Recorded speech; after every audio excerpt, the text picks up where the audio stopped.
자, 노벨상을 받았다는 것은 그 나라 국민에게 어떻든 큰 영광입니다. 그래서 노벨상을 받은 사람은 그 자신이 우파적 성격을 갖고 있거나 좌파적 성격을 갖고 있거나 관계없이 나라의 영광이 되게 하기 위해서는 자신의 정치적 색채를 지극히 조심해야 된다는 거예요. 김대중이 남북관계로 노벨 평화상을 받았지만은 사실은 많은 사람들이 한국의 절반은 그 노벨상의 가치를 별로 인정하고 있지 않고 북한에다가 뭘 갖다 주고 김정일의 추천으로 받은 거 아니냐 이런 이야기를 많이 하고 있습니다. 자, 노벨 문학상 수상자, 한국 두 번째 노벨상 수상자인 한강이요. 앞선 노벨상과 마찬가지로 노벨상이 가지는 권위, 또 자신을 갖다가 띄워줬던 국민의 열광, 언론의 열광을 정면으로 배반하고 나왔습니다. 저는 이 여자라고 하겠습니다. 왜냐하면 눈꽃만큼의 존경을 바치기도 싫고 솔직히 폄하하고 싶은 그런 마음입니다. 지난 소설들을 보면 5.18, 4.3 등에 대해서 썼죠. 한국 사회의 갈등이 그것밖에 없습니까? 본인이요, 호남이 고향이면 더더욱이 본인이 그런 부분에 결부되지 않고 현 시대에서 겪고 있는 한국의 영원한 갈등은 그 중에 일부입니다. 극히 일부예요. 수많은 갈등이 있어. 양극화도 있고 빈부격차도 있고 세대 간 갈등도 있고 저성장 시대의 갈등도 있고 경제적 지금 암울함도 있고 이런 소재들도 얼마나 많은데 주로 한국의 전라도 지역 감정에 편성한 그런 소설을 써왔습니다. 자, 그럼에도 불구하고 이걸 누르고요. 한국 국민들은 대체로 경상도 전라도를 따지지 않고 한강의 소설을 사고 그가 한참 언론에서 떠들썩했죠. 근데 이 자가 국내 좌파 문학계 종사자 414명과 함께 윤통 탄핵 인용을 촉구하는 성명을 어제 발표했어요.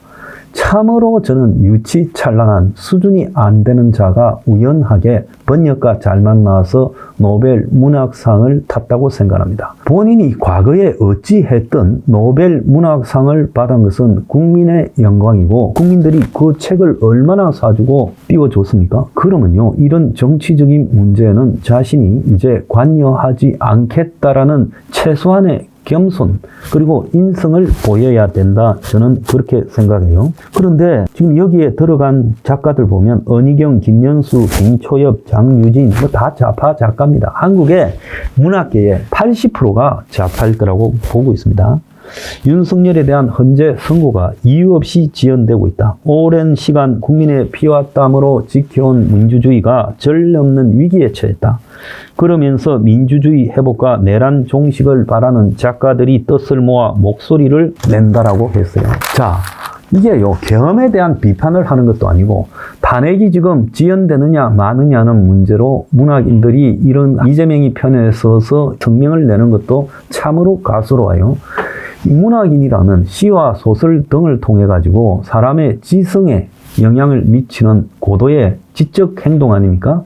그런데 이런 걸 하는 사람들이요, 이재명을 지지하기 위해서 헌재가 선고 연기하지 말고 빨리 해라고 입장을 발표했다. 얼마나 유치합니까? 특히 한강은요, 훼손되지 말아야 할 생명의 자유, 평화, 가치를 믿는다면서 윤통 하면이 이 보편적인 가치를 지키는 길이다. 이렇게 하면서 지금 빨리 탄핵 선고를 하라고 헌재에 압박을 넣습니다.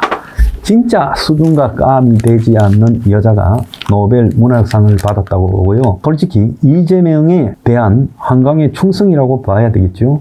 그러지 않습니까? 이게 무슨 민주주의 문제입니까? 이재명이가 민주주의 지켰어요? 이재명이가 청렴합니까? 참 기가 차다고 보고 있고, 저 여자는 국내 문학상도 받을 자격이 없는 여자다. 저는 그렇게 보고 있어요. 전농이요, 어제요, 지금 경상도 농민들은 불에 타가 죽는다고 야단인데, 전농이라면 경북에 지금 경남에도 전국 농민의 도지부가 있지 않습니까? 전국에 다 퍼져 있죠. 과거 주사파 운동을 하던 학생들이 농촌으로 들어가 가지고요, 제가 그 내막을 제일 잘 아는 사람이죠. 그런데 그 전농이요, 트랙터를 50대인가를 트럭에 싣고 와가지고, 소형 트랙터입니다. 남태령에서 어제부터 대치하고 있었고 보수 외국 시민 그리고 보수 유튜버들과 싸우고 있었죠. 그러면서 한 대를 몰래 빼가지고 트랙터를 안국동 서십자가 천막 농성장까지 트랙터 한 대를 싣고 간 거예요. 자, 남태령에서 대치하고 있는데 서울 도심에 트랙터 한 대가 몰래 들어갔다. 우회해서 들어갔다는데 그것도 웃기고요. 목표 지점까지 다 가서 발견됐다는 것도 지금 경찰이 매우 우스운 행동을 하고 있어요. 지난번에 전농에 남태령 대치, 작년 12월 21일입니까? 그때는요, 완전히 경찰이 전농한테 무기력한 행동을 보였고요. 이번에는 한덕수 총리가 복귀해서 좌우를 떠나서 불법 시에는 강경하게 대치하라고 지시를 어제 했죠. 자, 이 속에서 전농의 트랙터가 도심에 나타났다. 그래서 이 도심에서 경찰 견인차가 트랙터를 지게차로 견인하는 과정에서 격렬한 충돌이 벌어졌다. 이렇게 이야기를 하고 있어요. 자, 그런데 저는 이 전농 농민들에게 묻습니다. 너들은 이재명이가 중요하나 같은 경상도 농민들이 불타 죽는 게 중요하냐? 아니, 농민회는요, 전라도 농민회도 있고 경상도 농민회도 있잖아요. 물론 전라도 농민회가 세력이 세지요. 그렇지만은 경상도 농민들이 불타 죽으면 전국 농민연합이라는 데서는 어떻게 해야 되겠습니까? 자, 불타는 경상도 농민을 돕기 위해서 트럭을 보내고 그리고 트랙터를 보내고 이렇게 해야 되는 거 아닙니까? 그런데요, 같은 계급 집단의 이해를 배반하고요, 정치 투쟁에 골몰하는 저 단체는요, 민노총보다 더하다고 저는 보고 있어요. 그래서 경상도 농민은요, 전농이 보기에는 농민이 아닙니까? 지난번에 순복음교회 이영훈 목사가 정치권의 무속 영향이 심각하다.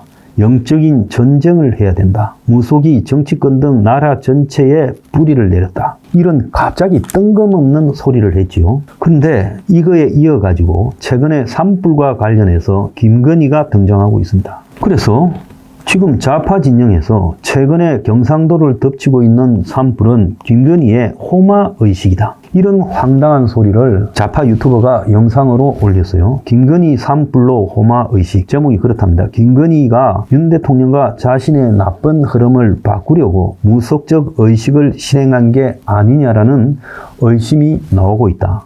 호마의식을 갖다가 저질렀다. 그래서 지난 대선할 때도 전국적으로 동시다발 산불이 났는데 이게 우연이 아니다. 대선 무렵이요, 3월달이었잖아요. 2월, 3월. 2월, 3월에 산불 나지 뭐 다른 때 산불 나는 거 봤습니까? 그러니까 대선 무렵에도 산불이 난 거죠. 자, 그래서 지금 무속이라는 부분을 놓고 좌파 진영이나 그들에게 빌붙으려는 한국 최대 교회 목사가 개소리를 하고 있습니다. 자, 이러니까 시국 성명서가 기독교 총연합회 명의로 조선일보에 어제 전면 광고가 났어요. 그 내용은 왜곡된 주장에 대한 검증과 반박이라면서 윤 대통령의 계엄에 대해 정도가 아니다. 정치권의 무속 영향이 굉장히 심각하다. 기독교에서 무속 신앙과 영적 전쟁을 해야 될 때가 됐다. 기독교계나 종교계가 하나된 모습을 보여주고 국민 대통합에 앞장서야 된다. 라고 언급하며 성경을 인용하여 좌로나 우로나 지우쳐서는 안 된다고 주장하는 목사들이 있다. 그 대표적인 인물이 이영훈 순복음교회 목사예요. 그래서 극심한 갈등이 정폭되고 있는 현 시국에서 이런 입장은 적절하지 못하고 그 주장에는 옳지 않은 의도가 있다. 이런 주장은 헌법에도 어긋나고 기독교인에게도 합당치 않으며 성경에 부합되지 않는다라고 했습니다. 자, 오죽하면 이영훈에 대해서 이렇게 기독교 연합회에서 들고 일어났겠습니까? 전면 광고를 냈겠습니까? 나라가 수상하니까요, 한강, 전농, 이영훈이 지금 다 미쳐 날뛰고 있어요.